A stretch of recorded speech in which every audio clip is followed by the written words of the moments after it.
Hey, everybody, this is Davis over at the CFG, and I would like to welcome you to another episode of Pop Culture Gems. This is our first Pop Culture Gems of the year. So, happy new year to everybody out there. So, this is a series where we talk to amazing creators, artists, cosplayers, voice actors, and so much more.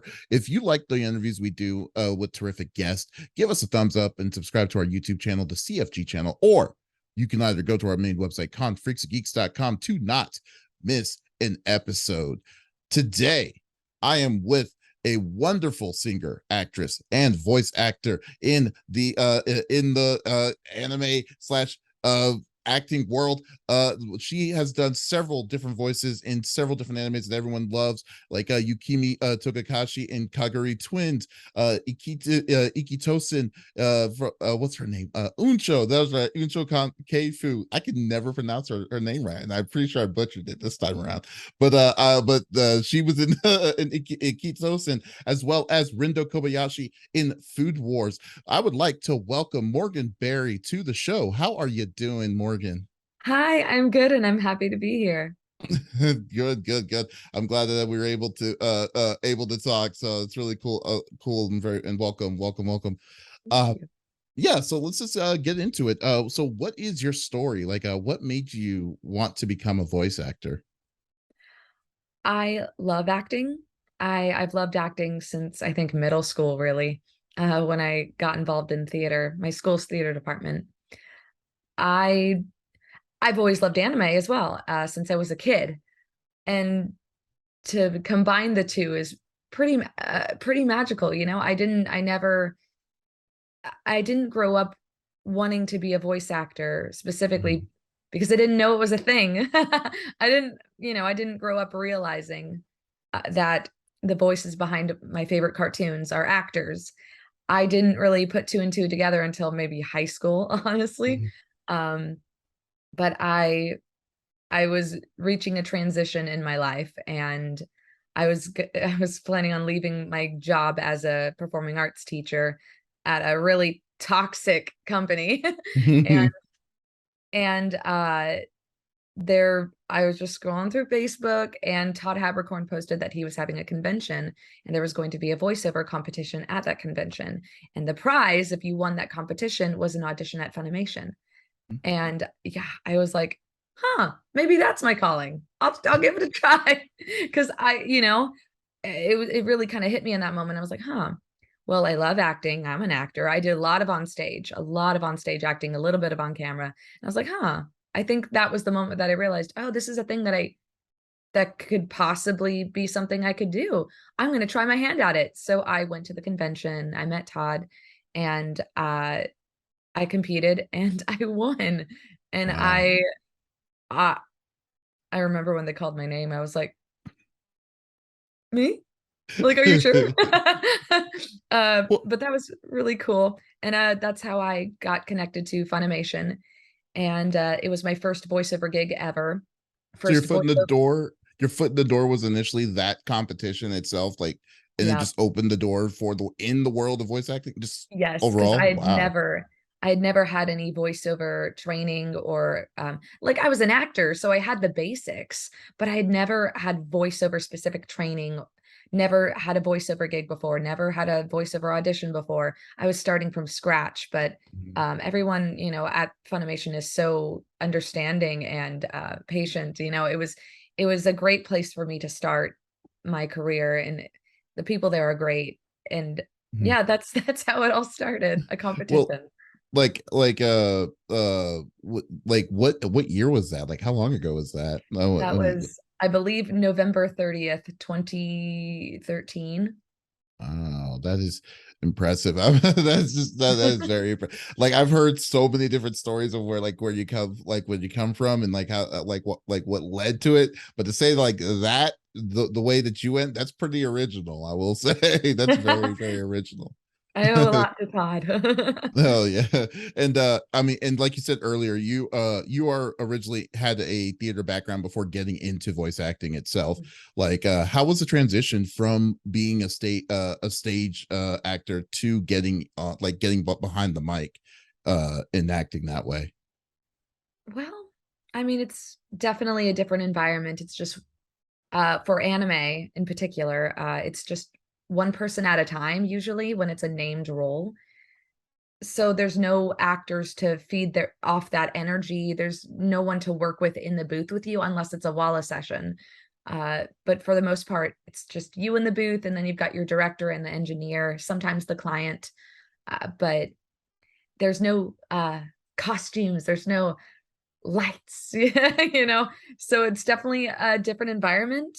I'm very used to working on stage and feeding off the energy of the audience and their reactions to dialogue, and using that on stage. But I mean, with voiceover, you don't really get that unless Hmm. it's prelay, because with prelay sessions, you're with your fellow actors.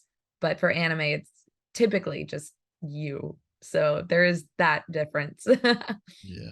Well, I mean, did you I mean, do you feel like it's more, I wouldn't say laid back, because I mean I went but rather it feels like there's a different kind of pressure between, like, Oh yeah, stage to voice acting itself. Like, I mean, because it seems like you're saying you're on your feet. You have to think on your feet when you're on stage, but that's true. like yeah, but in the voice acting side, like, I mean, I'm sure there's a different kind of set of different kinds of pressure there is, but was there any kind of, like, crazy transitions towards that? I mean, like, between that kind of frame of thought, or was there, like, I mean, I suppose with remote work, with remote recording, there's the technical aspect that I had to get Mhm. used to. But other than that, honestly, not really. Oh, I'm grateful that I don't have to memorize lines.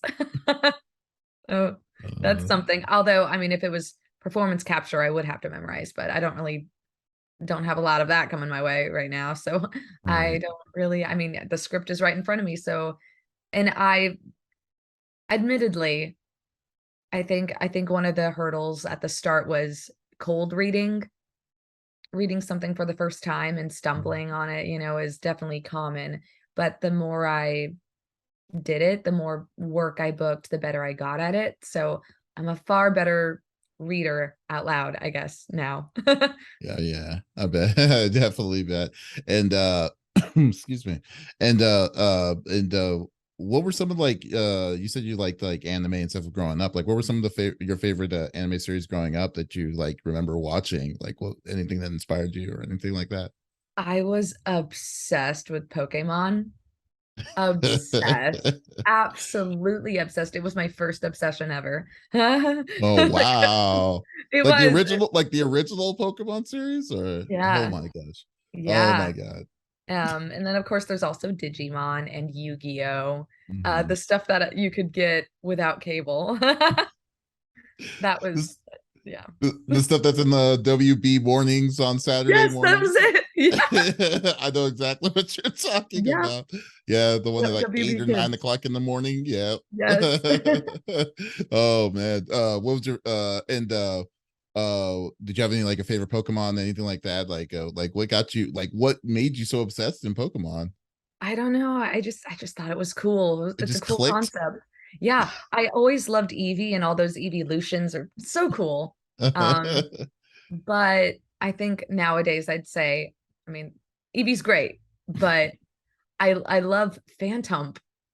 Oh I love yes. Phantom. I think Phantom's my current favorite Pokemon. So creepy and cute at the same time. I gotta take a look at this one. I don't know what that, Yeah. like Phantom, And the you said? lore behind Phantom is so creepy. I'll let you read it. Okay, I want to see your reaction. I haven't looked up. I'm looking up. Yeah, man, Pokemon lore is so weird though. Like Yeah. there's some of them. Oh, Yeah. okay. Let's see. Is this saying it right? Phantom PH, I believe it starts. Yeah. Yeah. Like Phantom. A ghostly Pokemon possessing a tree stump. Its black body is wispy with nubby arms covering its head, and a small brown tree. Oh wait, it stopped. What? Why did it stop the synopsis? Okay, here it is. Okay, stump wavy brown. Its red eyes was visible through two holes in stump. Its mouth. Wow, this is pretty scary looking sounding. Other way of describing this, there are two small green leaves. The was created by Spirit possesses a tree stump. It said that spirits is that of a child who became lost in the forest and died. What? This is a Mhm. Pokemon? Oh Yep. my god. I know it's dark. It's so dark, but you can see a picture of it, right? Oh yeah, I So do. cute. Isn't it cute? I just want to It hold has it. I it just has want to a hold him. it has such a dark background story of a child. Yes. It's a child ghost that's stuck in a tree stump. Wow. Okay. Wow, that's crazy. Man, that's cool. Yeah, it is a nice Pokemon. I will admit to that. uh, all right, and also before oh, I'm sorry. Oh, I also heard that you're also a big Voltron fan too. I am. I Yes. am. Like, did you have a favorite? Like, who was your favorite lion and why? Oh, okay. So yeah, I'm a fan of Voltron Legendary Defender, Mm, particularly the new one on Netflix. Well, I guess it's not really new anymore. It came out just a few years ago, but my favorite, I don't know if I have a favorite lion, but I do have a mm. favorite paladin. I love Oh, who's Lance. oh I God. love him. I love the characters like that. They're the jokesters, the comedians. Those are my favorite. I love to laugh. I love comedy. Hmm. So he's my favorite. But I also like Keith a lot because the moody, broody emo boy. Love him. Oh no, I love what was the name of the yellow one? Hunk. Hunk. Yeah, Hunk was Yeah, hilarious. So he's Hunk a and Pish, sweetheart. he was, yes, he was The definitely characters in that nice. show are so great. It's kind of hard to choose who's your favorite, like it's hard Hmm. because they're all so great. Yeah, except I wasn't a big fan. Actually, personally, I was not a fan of the princess. The princess, I mean, That's she was fair. a little too much sometimes. Like, especially I don't know if you watched all. I'm sure you watched all of it, I haven't you? have. Okay, I don't want to spoilers for anyone who hasn't, but like, near the end of the series, it was kind of like she kind of got a little bit annoying. But and then how she broke Lance's heart, I was just like, you got to be kidding me. Yeah.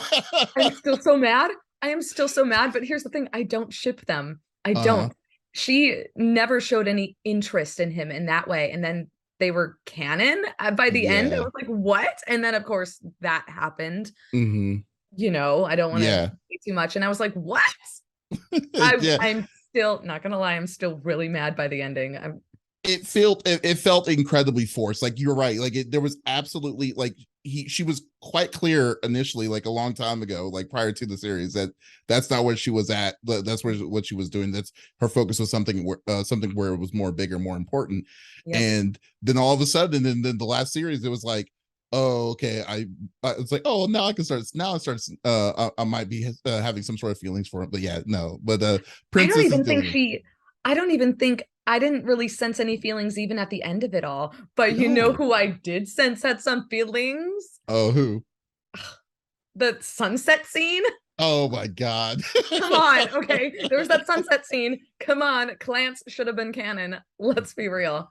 Okay, well, yeah, there, yeah, I will admit that that one was very should have been very canon indeed. I agree. Blue Okay, boy cool. and the red boy. I love them No, so much. Blue Boy and the Red Boy. But the fight between, like, they just love fighting between each other, but you knew that they were, like, they had each other's back. I Yeah. definitely They fight like an old married couple.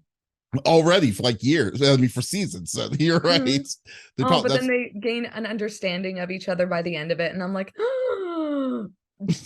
y'all should be getting married. Oh man, I missed that series. You're right. That series was great. I was thinking, like, when I saw it, I was like, this is because, like, I wasn't like on board with old school Voltron. I mean, it was all right, but it wasn't like, It was didn't really dark. click. It was really dark, yeah. But I love the corniness that they like literally describing what is happening when the robot's being built. Like, he's just like, oh, legs, arms, and I'll form the head. I'm like, why are you Yeah, telling go anyone lion. this? Right? No, Voltron, no, but new Voltron, Netflix Voltron, great show. Small kinks, but great show. No, totally. I was just interested in wanting to see what you liked with Lance, but Lance, I could see. Yeah.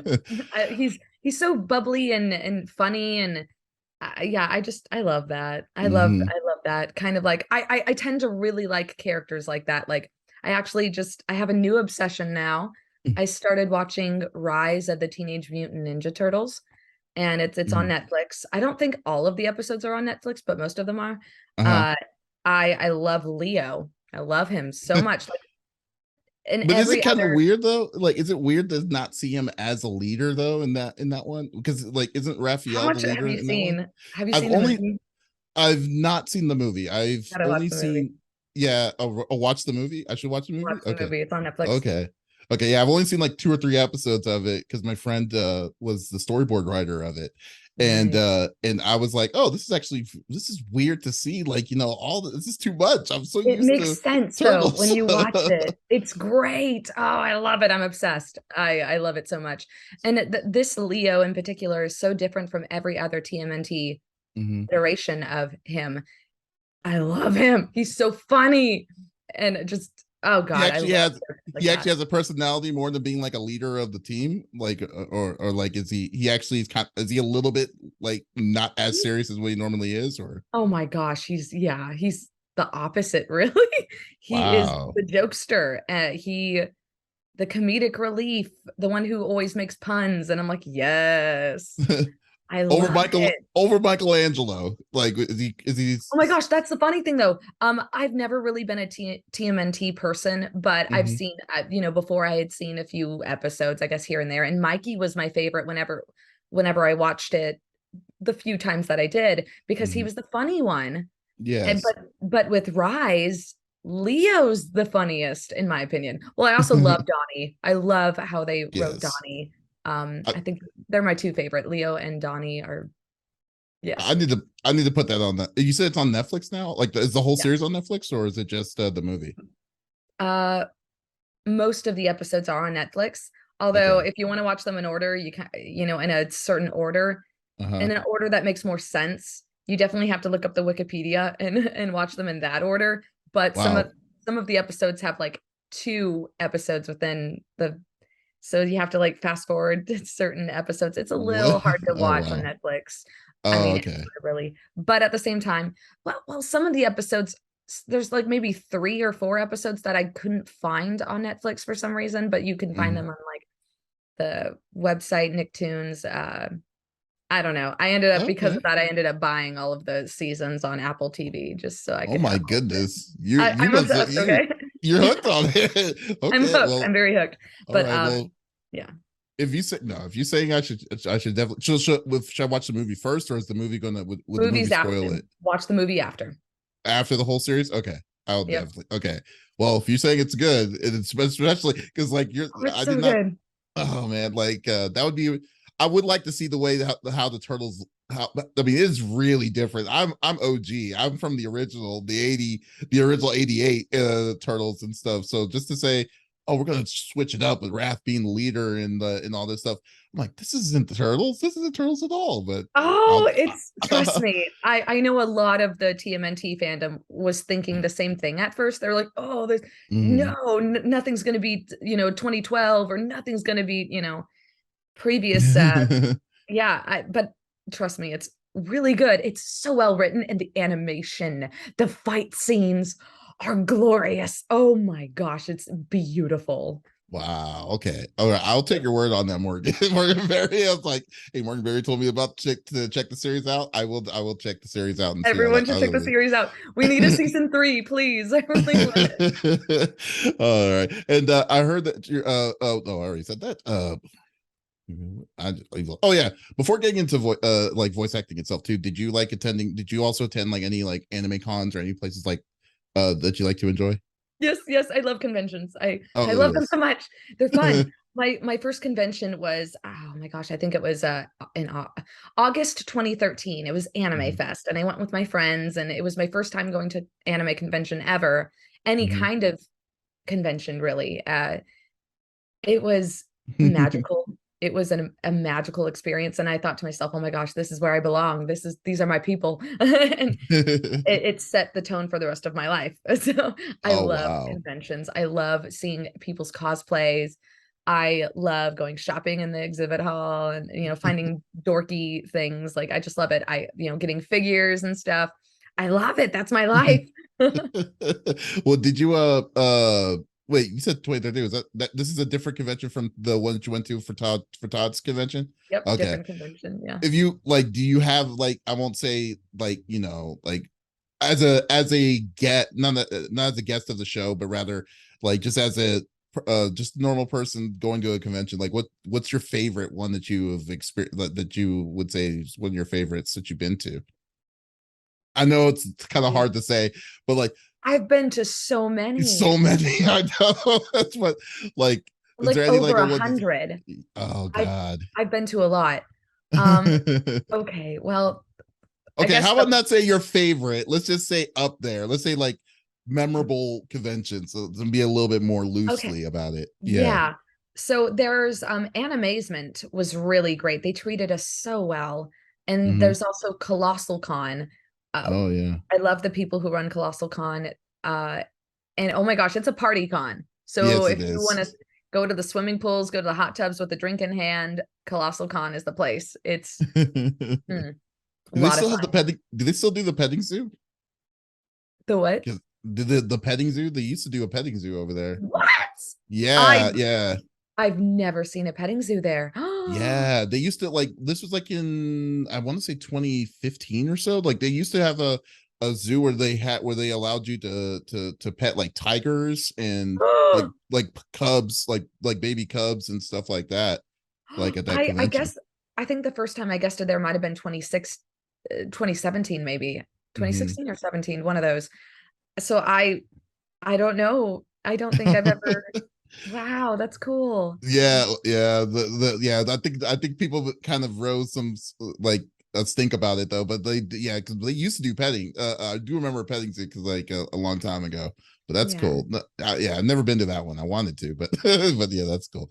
What about like AX or anything like that? Like that, that is actually that. Yeah, that's a giant. That's a crazy convention. How big that thing is. Yeah. I mean, the exhibit hall for AX is really cool. And the Mm, artist alley is really cool. mhm. It they don't really have a cap on people though. Yeah. And they don't treat their English voice actors very well. So Oh, okay. Wow. Okay. I did yeah. not know that. Okay. Well, Yeah. we'll leave So it at I think I don't that. I don't have many of us English voice actors have strong opinions about AX and they're not good. Oh, yeah. In a way, I'm not surprised because I actually have the same kind of things because with their press. Because anyways, we'll move on with that. But like also like some people may not know this about you, but you also are an excellent singer. So I've like listened to some of your like anime covers that you have done, and they are incredibly lovely. And like how long? Yeah, yeah. Like how long have you been singing? Yeah, just singing. Well, I've been singing since I was a kid, but as far as anime covers, again, 2013, like December 2013 is when I started uploading covers on YouTube. So 2013 was a huge year for I me. was gonna say 2013 is like a magical year. I mean, it just totally Yeah. shifted. Wow. Okay. Yeah. Yep. But I've been singing since I was a kid. Oh Uh wow. I don't know. I didn't have any formal training really. And even the choir that I joined, Mhm. um, not the greatest training. Mhm. So I mean, I'm self-taught, I guess. I hate that phrase, Yeah. self-taught. I hate it, but I really did kind of jump into singing without proper training. You do it if you're doing it for fun, if that's what makes you happy, so I Yeah, mean I that's didn't all expect good. to make it a career, honestly. I wanted to be a singer. I wanted to be an Mhm. actor and singer. That was my dream as a kid, but I never thought I would stumble into it the way that I did. I mean, like seriously, like I was listening to some of the like to some of the covers that you've done, like the Naruto and some other and some several other ones, and I was like, oh wow, this is like yeah, you got some pipes. I will definitely say, Thank you. yeah, and I mean, I can just only imagine the process of like making a song originally from like Japanese to English. Like, I mean, what is the process of making one of those anime covers that you did that you do? I find translations online and I adapt the lyrics from those translations. I adapt Mhm. the lyrics to for the syllables to fit the notes of the original vocals because I want it to be as close to the original as possible. Mhm. And I of course want to stay true to the lyrics as well. And I actually have a friend who speaks fluent Japanese, so if I have questions, I know I can go to her. Mhm. So that's nice, that's convenient. Very But much yeah, so.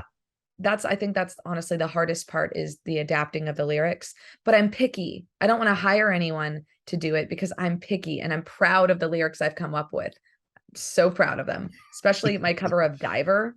Mm. Oh, Those you are do mine. I adapted those that. lyrics. No one else you know, oh my gosh. Yeah, I'm proud of myself and the lyrics I've come up with as far as adaptions. So Mm. yeah, I don't Yeah. know if I really trust anyone else to do that. Well, that's Well, good I though. don't That's trust anyone else to do it well, I guess, because I'm so picky. I'm so picky. So you know what you want, and it's like if it's not what it is, it's like, oh, shut it down. It's like here it exactly. It's is. like if you want it done right, you got to do it yourself. That kind of Mhm. mentality, I guess. Yeah, nothing wrong with that. And and guys, if you haven't like you've done like several anime covers like your on your YouTube channel, shameless plug, go check her out on the Unknown Songbird. Is there any anime cover that you've been wanting to cover but haven't yet?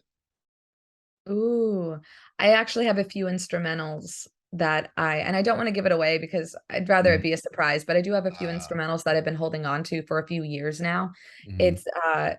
I've just haven't had the time to put any focus on music right now Mhm.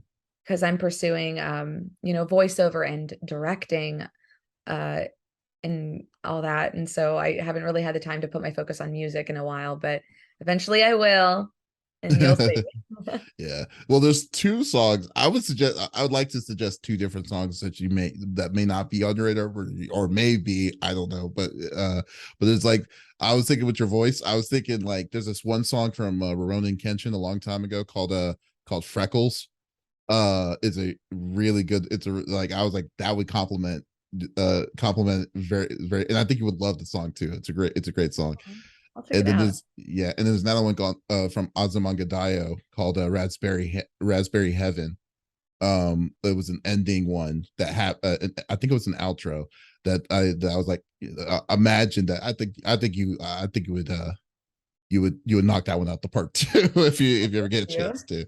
Yeah, so well, yeah, just say, all right, we got one more question that I apparently didn't finish on here, but still, but you're like one of the like you play you like one of your roles that you played was Moroha, the daughter of Inuyasha Hime itself. And I mean, like that role, it's I mean, just that character itself already has a background because of the Inuyasha series itself. Like, I mean, I just wanted to know the experience. Like I mean, with a character like that, like I mean, like you first, I mean, this is the character that kind of has like a good backstory, and you're being introduced to it like as the first person to kind of carry on the lineage of Inuyasha. Like how much how was your experience on playing her? And I'm assuming it's on a break. I'm hopefully it's coming back, but you know, but Oh like gosh, I would like for it to come back because it was a lot of fun. Uh Iconic, you Mhm, know, I'm honored, absolutely honored to voice for Moroha. The Inuyasha franchise is huge, like 20 years. mhm, It's incredible. For a lot of anime fans, it was their gateway into anime. It's a great gateway anime. It opens the doors to everything. And honestly, when I got the audition, I didn't think I would book it because I don't get to voice for young girls very often. mhm, I'm typecast usually as the deep characters, very deep. I have texture in my voice and I have a deep range, and I mhm. voice for a lot of boys, but girls, young teenage girls, not usually. And so when I got the audition, I literally said out loud to my just like I'm not gonna book this. Like what? But I was like, this is iconic. I this is a huge deal. So, and I had not seen Inuyasha before. I'd never seen the series. So I binged it as much as I Mhm. could, Oh and my I fell in god. love. And I was like, okay, okay, now I'm going to do this audition justice. A lot of people would kill for this. A lot of people would just love to get this audition, and I think very few people got them. So I was like, I'm gonna do this justice. I got this. I'm grateful for it. I'm gonna do it. Uh, I did my best. And then I got a call back and they were like, we loved your comedic timing. We loved it. It was great. Now just send it again. Here's an extra scene and just less tomboy. And I was like, okay. Less tomboy. Yeah, that was the note. And so I did it. And then I booked it. So that was cool. I'm really Wow. grateful. I'm so grateful to be a part of that franchise and to voice for someone as fun as Moroha. She's so much fun. She I is. love her. She's the most fun I've had in the booth. Oh, really? Oh, wow. So Yes. yeah. So hands down, your one of your tops, your Oh top yeah. top favorite. Number Oh, one, wow. honestly. Yeah, for real. That is great to hear. Morgan, thank you so much for stopping by. I really appreciate you geeking out with me today. Just before we go, I just want to know, is there any like events or any places that you're planning on going, like convention wise, that you're going to be a guest that you can announce? I don't want you to get in trouble or anything.